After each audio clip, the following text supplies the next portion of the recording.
இங்கே வந்திருக்கிற எல்லாருக்கும் முதல்ல என்னுடைய வணக்கத்தை தெரிவிச்சுக்கிறேன். நான் தான் இந்த படத்தினுடைய இயக்குனர். என் பேர் துரை பாலசுந்தரம். மேடம், எங்கள் ஹீரோயின், அப்புறம் இவங்க திருமாலுக்கு ஒய்ஃபாக மகாலட்சுமி சொன்னேன், எல்லாம் வந்திருக்கோம். இந்த படத்தை எல்லாம் பார்த்துருப்பீங்க. உங்களுடைய கேள்வியெல்லாம் கேளுங்க, நாங்கள் சொல்கிறோம். அனைவருக்கும் வணக்கம். தமிழ் சினிமாவை பொறுத்த வரைக்கும் இப்போ டோட்டலி ட்ரெண்ட் வந்து ஒன்று கேங்ஸ்டர் மூவி, இல்லைன்னா வந்து மதுரை, இல்லைன்னா நார்த் சென்னை. இதுல தான் வந்து தமிழ் சினிமாவுடைய பெரும்பான்மையான படங்கள் அடங்கும். புராண படம் வந்து தமிழ்ல வந்து எத்தனை நாள் ஆச்சு அப்படின்றது எனக்கு நினைவில்லை. அந்த வகையில ராகு கேத்து என்ற சாயாகிரகங்களை அடிப்படையாக வைத்து ஒரு சின்ன பட்ஜெட்டா இருந்தாலும் சீரிய முறையில ஒரு படத்தை தந்திருக்கிறாரு திரு துரை பாலசுந்தரம் அவர்கள். இந்த படம் வந்து ரொம்ப ஒரு சவாலாக எடுத்துதான் அவர் வந்து செஞ்சிருக்கிறாரு. நிறைய தியேட்டர் எக்ஸ்பீரியன்ஸ் இருக்கு. RS மனோகர் சாரோட ஒர்க் பண்ணவர். அவர் வந்து இந்த படத்துல வந்து சமுத்திரக்கனி அவர்கள், நானு, விக்னேஷ் அவர்கள் போன்றவர்களை வந்து அப்ரோச் பண்ணதே வந்து ஃபர்ஸ்ட் நம்ம வரவேற்கிறோம், பாராட்டுறோம், நன்றி தெரிவிச்சுக்கிறோம். இந்த மாதிரி ஒரு சின்ன முயற்சியாக இருந்தாலும் நல்ல முயற்சிகளுக்கு எங்களுடைய பங்களிப்பு இருந்தது அப்படிங்கிறது எங்களுக்கு ஒரு பெருமை தான். இன்னொன்னு, ரொம்ப நாள் கழிச்சு எனக்குமே வந்து நான் அன்னமய்யா படத்துல ஒரு புராண கதா, சரித்திர புராண திரைப்படம் அதுல அந்த சாமி படத்துல அன்னமய்யால நடிச்சதுக்கு அப்புறம் இப்போ இந்த துர்காதேவி வேடத்துல நடிக்கிறதுக்கு ஒரு வாய்ப்பு வந்தது. அது எனக்குமே வந்து ரொம்ப சந்தோஷம். ஏன்னா என்னோட கம்பேக்ல பாத்தீங்கன்னா இப்போ டிடி ரிட்டர்ன்ஸ்ல வந்து அவுட் அண்ட் அவுட் ஃப்ரீக் அவுட்டா ஒரு ரோல். அதுக்கப்புறம் ஓஹோ எந்தன் பேபில வந்து ஒரு இளைய young mother as well as ஒரு ஃபிளாஷ் கட்டுக்கு அப்புறம் டைம் லீப்புக்கு அப்புறம் இன்னொரு ஓல்டர் மதர், மெச்சூர் கேரக்டர். அதுக்கப்புறம் இதுல வந்து கடவுள் வேடம், இப்படி வித்தியாசமான வேடங்கள் வருது. ஒன்றன் பின் ஒன்றாக அந்த படங்கள் வருது. ஸோ எனக்கும் அது வந்து ரொம்ப சந்தோஷம். நீங்க எல்லாரும் இன்னைக்கு வந்திருக்கீங்க, எனக்கு அது மெயினா சொல்லணும். பொதுவா வந்து இப்போ ஒரு கூலிக்கோ ஜெயிலர் 2க்கோ எதிர்பார்ப்பு இருக்கும். அதுக்கு வந்து எல்லாரும் பிரஸ்லாம் வருவீங்க அப்படிங்கிறது வந்து ஒரு ஆச்சரியமான விஷயம் கிடையாது. ஆனா ஒரு புது தயாரிப்பாளர், புது இயக்குனர், எல்லாருமே இன்னைக்கு இங்க இந்த சந்தியா இருக்கிறாங்க. She is a new upcoming star. இப்படிப்பட்ட புதியவர்களுடைய முயற்சி, தியேட்டர் பேக்ரவுண்ட் இருக்கிறவங்களுடைய ஒரு முயற்சிக்கு நீங்க எல்லாரும் வந்து அவங்களை உற்சாகப்படுத்துறதுக்கு உங்களுக்கு எல்லாம் ரொம்ப நன்றி. தேங்க்யூ. எல்லாருக்கும் வணக்கம். என்னோட பேரு சந்தியா. முதல்ல உங்க எல்லாருக்குமே ரொம்ப நன்றி. த வெரி ஃபர்ஸ்ட் டைம் இத்தனை கேமரா முன்னாடி இருக்கிறது எனக்கு ரொம்ப சந்தோஷமா இருக்கு. இதான் என்னோட முதல் படம். இதுல நான் ஹீரோயினா பண்ணியிருக்கேன். நிறைய ஹார்ட் ஒர்க் இந்த படத்துக்கு பின்னாடி.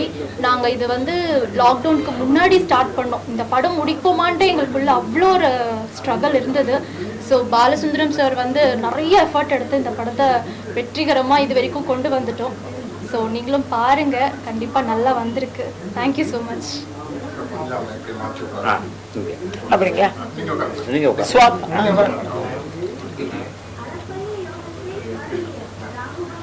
அனைவருக்கும் வணக்கம். ஏன்னா நீங்க வந்து சேனல்ல விஜயா பார்த்திருப்பீங்க, மாடலா பார்த்திருப்பீங்க. ஸோ என்னோட ஃபர்ஸ்ட் மூவியே பாலசுந்தரம் சார் வந்து என்னை கால் பண்ணியிருந்தாங்க. எனக்கு தியேட்டர் எக்ஸ்பீரியன்ஸ் எல்லாம் கிடையாது. அண்ட் இந்த மாதிரி நான் செந்தமிழ் எல்லாம் பேசினது கிடையாது. அண்ட் ஃபர்ஸ்ட் டைம் மகாலட்சுமியா என்ன சார் வந்து ரொம்ப ட்ரஸ்ட் பண்ணி என்னை வந்து கேஸ்ட் பண்ணாங்க. நானும் அது ப்ராப்பரா ஒரே டேக்ல பண்ணிட்டேன். And Kasthuri ma'am, Samuthirakani sir and Vignesh sir தான் மகாவிஷ்ணு என்னோட பேரா வந்தாங்க. ஸோ இந்த மாதிரி வெரி செலிபிரிட்டிஸோட நான் ஒர்க் பண்றதுல I am very happy. So all the credit and thank you so much sir for costing me. And thank you my present media friends. ஏன்னா உங்களோட நான் ஒர்க் பண்ணியிருக்கேன். இப்போ ஐ எம் இன்டர்வியூ உங்களுக்கு நான் கொடுக்குறேன். So I am very happy and I am excited. Thank you all. வணக்கம். என் பேர் ஆனந்த். இந்த படத்தில் ஒரு சிறு கதாபாத்திரம் பண்ணிருக்கேன். இந்த படம் பொறுத்த வரைக்கும் இது ஒரு டீம் ஒர்க்குன்னு தான் சொல்லணும். Thanks to Kasthuri madam, Samuthirakani sir, Vignesh sir, Sathna madam எல்லாரும் அவங்களுடைய கோஆப்ரேஷன் கொடுத்து எங்களுக்கு இந்த படத்தை முடிக்கிறதுக்கு அவங்க சைட்லேருந்து என்னென்ன பண்ணணுமோ ஒத்துழைப்பு கொடுத்துருக்காங்க. அதுக்கு அவங்களுக்கு ஒரு பெரிய தேங்க்ஸ் சொல்லிக்கிறேன். இந்த படம் பொறுத்த வரைக்கும் நாங்கள் பண்ணணும் அப்படின்னு டிசைட் பண்ண போது எங்களுக்கு இருந்த ஒரே விஷயம் இத்தனை நாளாக ஒரு சமூக படமாகவே வந்துட்டு இருக்கிற இந்த காலகட்டத்தில் நல்ல விஷயங்களை சொல்லணும், அதுவும் மக்களுக்கு தெரியாத விஷயங்களை சொல்லணும் அப்படின்ற மாதிரி யோசித்தோம். அந்த மாதிரி யோசிக்கும் போது புராண படம், இதிகாச படங்கள் எடுத்தால் அது நல்ல விஷயங்களை சொல்ல முடியும். அட் த சேம் டைம் தெரியாத விஷயங்களும் மக்களுக்கு தெரிய வரும். இப்போ நம்ம கும்பகோணம் சைடு போகிறோம், தஞ்சாவூர் சைடு போகிறோம், நிறையா கோயிலெலாம் இருக்குது. அங்கே கும்பகோணம்லாம் உங்களுக்கே தெரியும், நிறையா கோயில்கள்லாம் இருக்குது. அங்கேயும் ராகு கேது கோயில், முக்கியமான கோயிலெலாம் இருக்குது. பட் நம்ம போவோம், அங்கே போயிட்டு தோஷ நிவர்த்தி என்ன பண்ணணுமோ, காலஹஸ்தியாக இருக்கட்டும் இல்லை ராகு கேது கோயிலாக இருக்கட்டும், தோஷ நிவர்த்தி என்ன பண்ணணுமோ அதை பண்ணிட்டு வந்துட போகிறோம். பட் அது எதுக்காக பண்ணுறோம், அந்த கோயில் எப்படி உருவாச்சு, அந்த தெய்வங்கள் எப்படி உருவாச்சு, அந்த கிரகங்கள் எப்படி உருவாச்சு அப்படிங்கிறது மக்களுக்கும் தெரியணும் அப்படிங்கிற ஒரு நோக்கத்தில் கொஞ்சம் வித்தியாசமாக இருக்கணும் அப்படின்றதுனால இந்த படத்தை பண்ணினோம். அதே மாதிரி சாதாரண தமிழில் பேசினா அதுக்குண்டான அந்த ரீச் இருக்காதுன்றதுனால நல்ல தமிழ், தூய இலக்கண தமிழில் இந்த படம் எடுத்திருக்கோம் ஆஸ் அ டீம். ஸோ எல்லாருக்கும் உங்களுடைய ஆதரவு தேவை. மேலும் இதே மாதிரி பல படங்கள் பண்ணுறதுக்கு உங்கள் ஆதரவு தேவை, எதிர்பார்க்குறோம். நன்றி, வணக்கம். இந்த படத்துக்கு சென்சார் யூ சர்டிஃபிகேட் கொடுத்துருக்காங்க. அவங்க இந்த கமிட்டி எல்லாம் டிசைட் பண்ணிட்டு கடைசியாக கூப்பிட்டு என்னென்ன பேசும்போது சொன்னாங்க, இந்த படத்துலேருந்து ஒரு சின்ன போர்ஷன் கூட கட் பண்ண முடியாத அளவுக்கு எல்லாமே நேர்த்தியாக இருக்குது. இந்த தமிழை நாங்கள் ரொம்ப வருஷமாச்சு இந்த மாதிரி ஒரு தமிழை கேட்கறதுக்கு. உண்மையிலே உங்களுக்கு உங்கள் டீமுக்கு எங்களுடைய பாராட்டுகள் சார் அப்படின்னு சொல்லி தான் சர்டிஃபிகேட்டே கொடுத்தாரு அந்த CEO. எதுக்கு சொல்கிறேன்னா, இது ஆக்சுவலாக நாடகமாக தியேட்ரிக்கல் பண்ணி இந்தியா முழுக்க போன ஒரு கதை ராகு கேதுன்றது. இதை நாங்கள் படமாக பண்ணியிருக்கோம். பார்த்தீங்கன்னா ராகு கேது இவங்க எப்படி உருவானாங்க, இவங்க மனிதனுடைய வாழ்க்கையில் என்னெல்லாம் ஆதிக்கம் பண்ணுறாங்கன்றது தான் கதை. யார் இந்த ராகு கேது, இந்த டைட்டில் அப்படி தான் போட்டிருக்கோம். அதே மாதிரி திருமண தடை, குழந்தையின்மை, குடும்பத்தில் பிரச்சனையா, இதுக்கெல்லாம் காரணம் யாரு அப்படின்னா இவங்கள தான் சொல்லுவாங்க, ராகு கேது தான் சொல்லுவாங்க. இன்னொன்னு கால சர்ப தோஷம் அப்படின்னு ஒரு இது இருக்கு. ராகுவும் கேதுவும் இந்த எண்டுல ராகுவும் இந்த எண்டுல கேதுவும் நடுப்புற கிரகங்கள் அமைஞ்சிருச்சுன்னா இந்த தோஷத்துக்கு பேர் தான் கால சர்ப தோஷம். இதுலலாம் இந்த படத்துல அவ்வளவு அற்புதமா சொல்லியிருக்கோம். நாங்க அந்த தோஷத்தை நிவர்த்தி பண்றதுக்கு நம்ம எங்க போகணும், எந்தெந்த ஆலயங்கள் அதுக்கு சாத்தியமான ஆலயங்கள். அதுல நம்ம சமுத்திரகனி சார் வர சீன்லேயே சொல்லுவாரு, ஸ்ரீ காளஹஸ்தி, அதுதான் ரொம்ப அற்புதமான இடம். எல்லாரும் போறாங்க, சாந்தி இதெல்லாம் பண்ணிட்டு வராங்க. உடனே பார்த்தா கல்யாணம், மற்றபடி குழந்தை தள்ளி போறது எல்லாமே நல்ல சக்சஸ்ஃபுல் ஆகுது. அதனால இதை நீங்க எந்த அளவுக்கு ப்ரமோட் பண்ணி இந்த படத்துக்கு ஒரு நல்ல ஒரு ஆதரவு கொடுக்கணுன்றது உங்க எல்லாரோடய நான் கை தூக்கி கேட்டுக்கிறேன். இது நம்ம பண்பாடு கலாச்சாரத்தை நாங்கள் திரும்ப அதை கொண்டு வரணும். என்ன புராணமே இந்த படங்கள் ஆரம்பிச்சது புராணத்திலிருந்து ஆரம்பிச்சது. அதனால திரும்ப இந்த பணி ஏற்று இருக்கோம். நீங்கள்லாம் எங்களுக்கு கூட இருந்து சப்போர்ட் பண்ணணும். நன்றி. அதே மாதிரி இன்னொரு விஷயமும் சொல்லிக்கிறேன். எங்கள் இயக்குனர் பாலசுந்தரம் பொறுத்த வரைக்கும் பல வருட அனுபவம் இருக்குது. நாடகத்துறையிலையும் சரி, திரைப்படத்துறையிலையும் சரி, நிறையா படங்களும் நடிச்சிருக்காரு, சீரியல்ஸ் பண்ணிருக்காரு, நாடகங்கள் தொடர்ந்து பண்ணிட்டு வர்றாரு. RS மனோகர் சார் இருந்தபோது அவருடைய ட்ரூப்லேயும் நடிச்சிருக்காரு. அவருடைய மறைவுக்கு அப்புறமா தமிழரசன் தேட்டர்ஸுங்கிற இந்த குழுவை ஆரம்பித்து நாங்கள் எல்லோரும் ஒன்றா டீமாக ஒர்க் பண்ணிகிட்ருக்கோம். இன்னொரு முக்கியமான விஷயம், சந்தியாங்கிறது ஒரு கலை ஆர்வம்ன்றது சந்தியா கிட்ட பார்க்கலாம். அப்கமிங் ஆர்டிஸ்ட், இப்போதைக்கு மாடலிங்லாம் பண்ணிகிட்ருக்காங்க. உங்களுடைய ஆதரவு அவங்களுக்கும் கொடுக்கணும்னு நான் கேட்டுக்கிறேன். தேங்க்யூ. மேடம் மேடம் இப்போ வந்து காமனாவே பாத்தீங்கன்னா நம்ம அம்மன் தேசங்கள இருக்கணும் விரதம் இருப்பாங்க. ஸோ இந்த படத்துல நீங்க அம்மன் கேரக்டரா இருந்துருக்கீங்க. ஹோம்ஒர்க்லாம் என்ன பண்ணீங்க? விரதம்லாம் இருந்தீங்களா? இல்ல பொதுவா நான் வந்து பிரதர் என்ன கேட்டாங்கன்னா இந்த படத்துக்காக நான் வந்து ஹோம்ஒர்க் என்ன பண்ணேன், அதுக்கப்புறம் விரதமெல்லாம் ஏதாவது இருந்தேன் நான். இது வந்து உங்களில் என்ன தெரிஞ்சவங்க எல்லாருக்கும் தெரியும், தெரியாதவங்களுக்காக சொல்கிறேன்.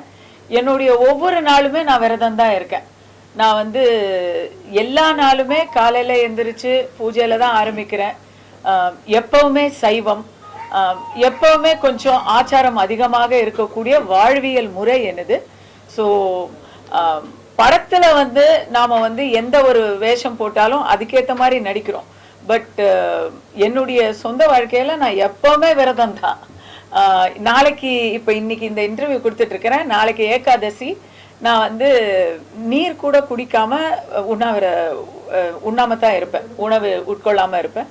ஸோ அந்த மாதிரி எனக்கு ஏற்கனவே இருக்கிறதுனால அம்மன் வேடம் வரும் பொழுது அதற்காக வாழ்க்கை முறையில எனக்கு பெரிய ஒரு வித்தியாசம் எல்லாம் தெரியல.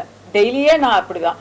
பட் ஹோம்ஒர்க்னு நான் பண்ணது என்னன்னு பாத்தீங்கன்னா, அந்த அம்மனுக்கான இப்ப என்னோட சாதாரணமா நான் பேசும்போது கொஞ்சம் படபடப்பா பேசுவேன் இல்லையா, அந்த வேகத்தை கட்டுப்படுத்திக்கிட்டு மெதுவா கொஞ்சம் நிதானமா அந்த தெய்வீகத்தோட பேச வேண்டி இருந்தது.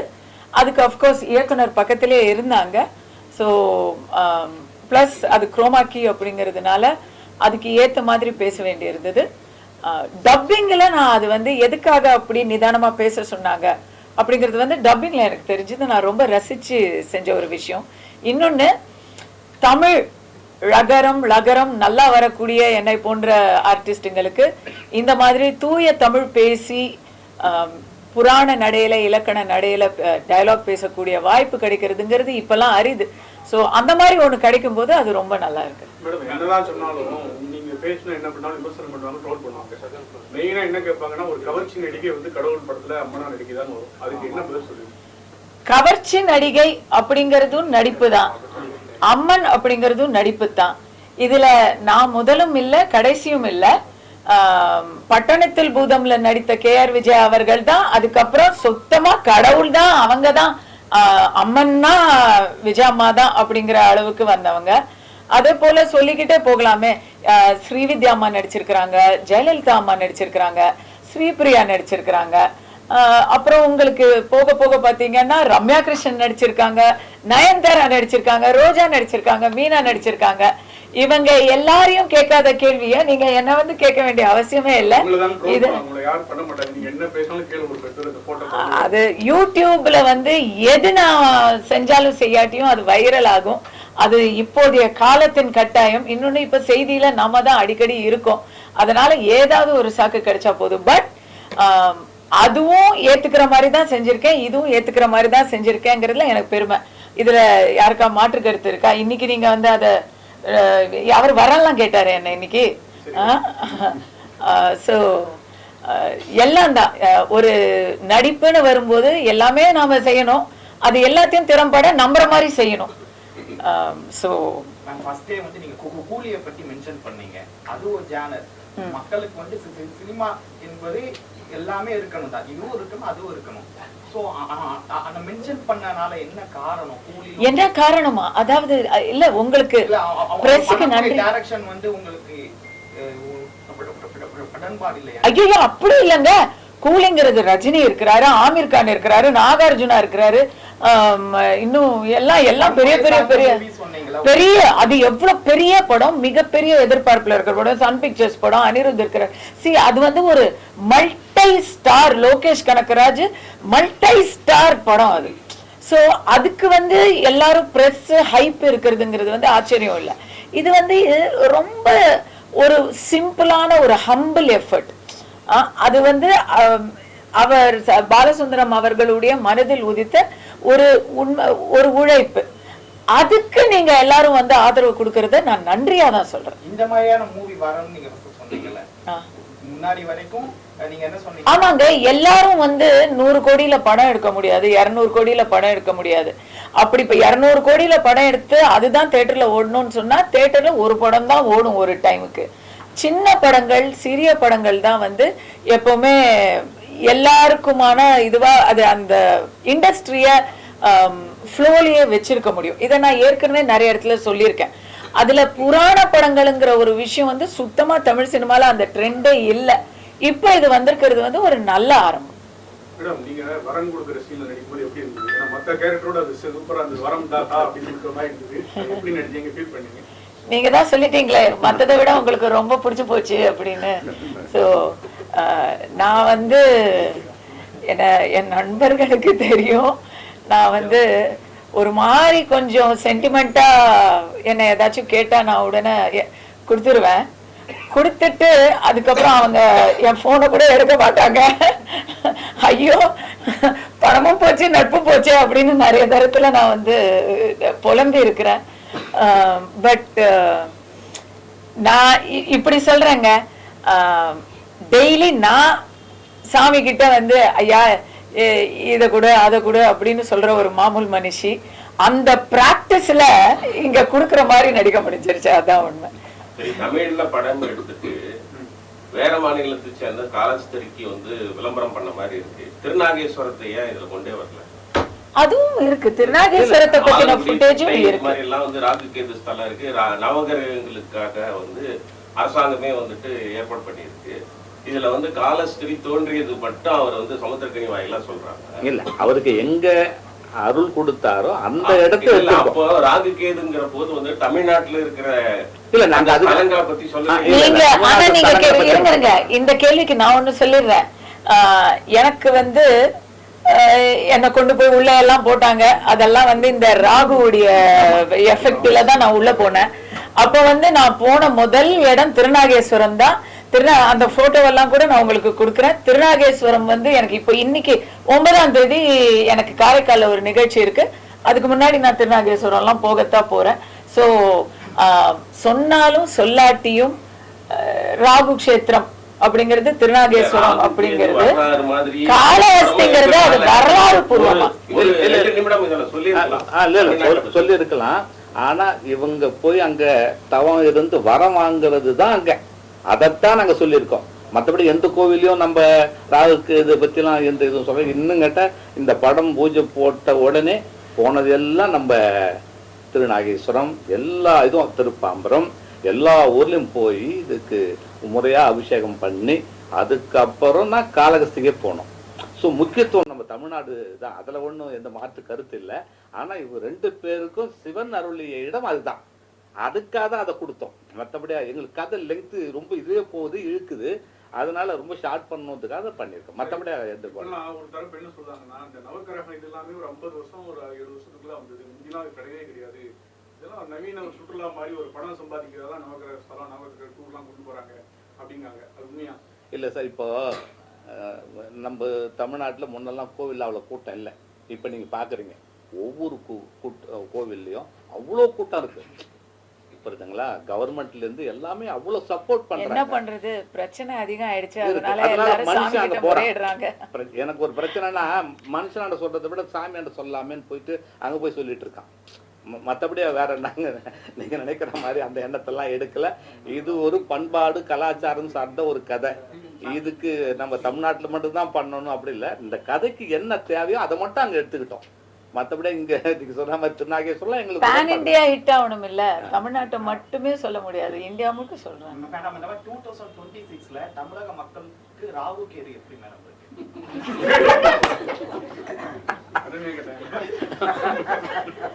உங்களுக்கு நீங்க இல்ல இல்ல நானும் அரசியல் சொல்லல. படத்துல நீங்க ஏற்கனவே முதல் பாதியில படத்திலேயே நீங்க ராகு கேது வரலாறை பார்த்திருப்பீங்க. அவங்களுக்கு அநீதி செய்த சூரியனை எப்படியெல்லாம் பழி வாங்கணும் அப்படின்னு ராகு கேது டிஸ்கஸ் பண்ணதையும் நீங்க பார்த்திருப்பீங்க. சோ சூரியன் மேல் நிழல் பட செய்யும் ராகு கேது படத்துல நீங்க அதற்கான பதில தெரிஞ்சுக்கலாம். இல்ல, அவங்க பவர்ஃபுல் தானே 2 பேருமே. சூரியன் சந்திரன் 2 பேரும் பவர்ஃபுல் தான். அவங்க 2 பேருமே இவங்க பாதிக்கிறாங்க. சூரியன் இல்லாம காலையே ஒண்ணு இது பண்ண முடியாதுல்ல. சூரியன் பிரகாசமா இருந்தா தானே அது கரெக்ட் சார். அவங்களுக்கு அதெல்லாம் விடிஞ்சதுக்கு அப்புறம் தான் சார் அதை பத்தி பேசணும். முதல்ல விடியட்டும்.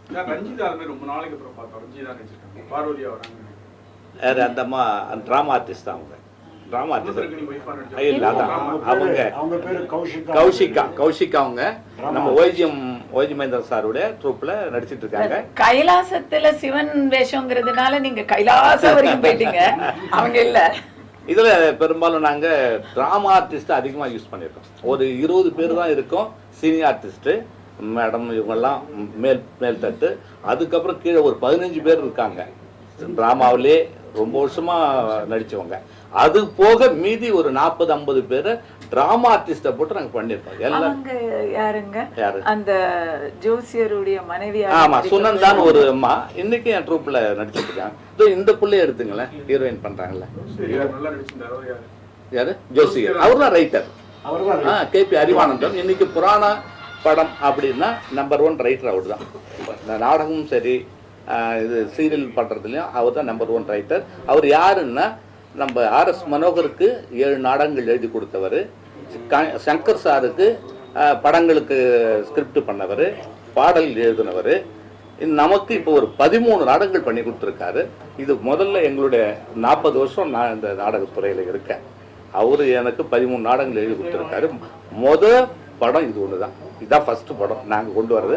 இந்த முயற்சி எங்களுக்கு வெற்றி அடைஞ்சிச்சுன்னா அடுத்தது முருகனுடைய சப்ஜெக்ட் வச்சுட்டு லீடர் யாராவது மூவி பார்க்க இந்த மாதிரி மூவியா வந்து மோஸ்ட்லி வந்து பிஜேபி சார்ந்தவங்க. அப்படிலாம் கிடையாது. நீங்க சாமி கும்பிட மாட்டீங்களா என்ன? சாமி கும்பிட இல்ல வேற மாதிரி போயிடுவீங்களே, கட்சி சார்பா போயிடும். அதனாலதான் நாங்களே அது பண்ணிக்கிட்டோம். எல்லா கட்சியிலயும் சாமி கும்பிடுறாங்க. ப்ரமோஷன்ஸ்ல யூஸ் பண்ணுவாங்க. ஒரு சில மூவிஸ் இப்படிதான் போனதா நீங்க கூட ஒரு மூவி வந்திருப்பீங்க. அது அவங்க பண்ணாங்கங்க. இந்த ராகு கேது தோஷம் இல்லாத ஆளே இல்ல. மதம் கூட தாண்டி நீங்க வந்து இந்துவா இல்லனாலும் கூட உங்களுக்கு நவகிரகங்களுடைய தோஷ நிவாரணிக்கு எத்தனையோ பேர் வர்றாங்க. முஸ்லிம் எத்தனை பேர் நீங்க போய் பாருங்க, காலகஸ்தில பாருங்க, திருநாகேஸ்வரம் பாருங்க, எல்லாருமே வராங்க சார். எல்லாரும் அதாவது அவங்களுக்கு நம்பிக்கை இருக்கு.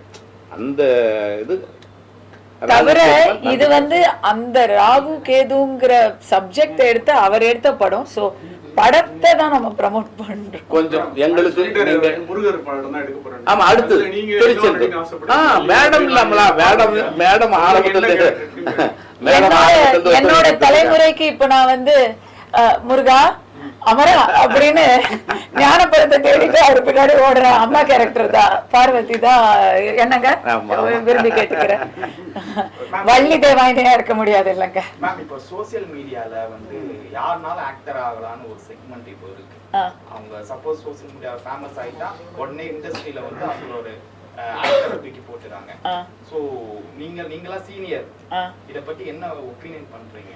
இல்ல ரொம்ப நல்ல விஷயங்க. இப்போ எனக்கு முன்னாடி வந்த தலைமுறையில பாத்தீங்கன்னா சினிமாவுக்குள்ள வர்றது அவ்வளோ கஷ்டம். அந்த ஏவிஎம் உலகம் சுத்திக்கிட்டு இருக்கும்.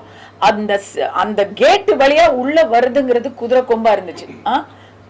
என்னோட தலைமுறையில பாத்தீங்கன்னா நான்லாம் அப்படி கஷ்டப்பட்டு வரல, ஈஸியா தான் வந்தேன். நான் வந்து காம்பேரா ஒர்க் பண்ணி, டிவியில கொஞ்சம் ஒர்க் பண்ணி, ஈவெண்ட்ஸ் ஒர்க் பண்ணி, அங்கெல்லாம் என்னை பார்த்தவங்க மெயின் மாடலிங்ல இருந்து அப்படியே நம்ம என்ட்ரி ஆகிறோம்.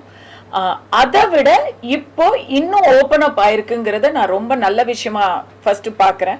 ரெண்டாவது, நீங்க ஏன் ஆர்டிஸ்ட பத்தி சொல்றீங்க? இன்னைக்கு வந்து சோசியல் மீடியா மூலமா யார் வேணா ஜேர்னலிஸ்ட் ஆகலாம் அப்படிங்கிற ஒரு சிச்சுவேஷன் கூட இன்னைக்கு வந்திருக்கு.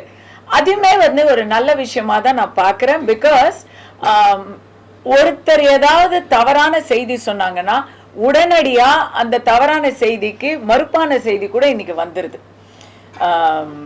முன்னாடி எல்லாம் ஆர்டிஸ்டுங்களை பத்தி கிசுகிசுவெல்லாம் எழுதுவாங்க. இப்பெல்லாம் யாரும் எழுத வேண்டிய அவசியமே இல்லை. ஏன்னா ஆர்டிஸ்ட் எல்லாருமே ஒவ்வொருத்தர் ஒவ்வொரு யூடியூப் சேனல் வச்சிருக்காங்க.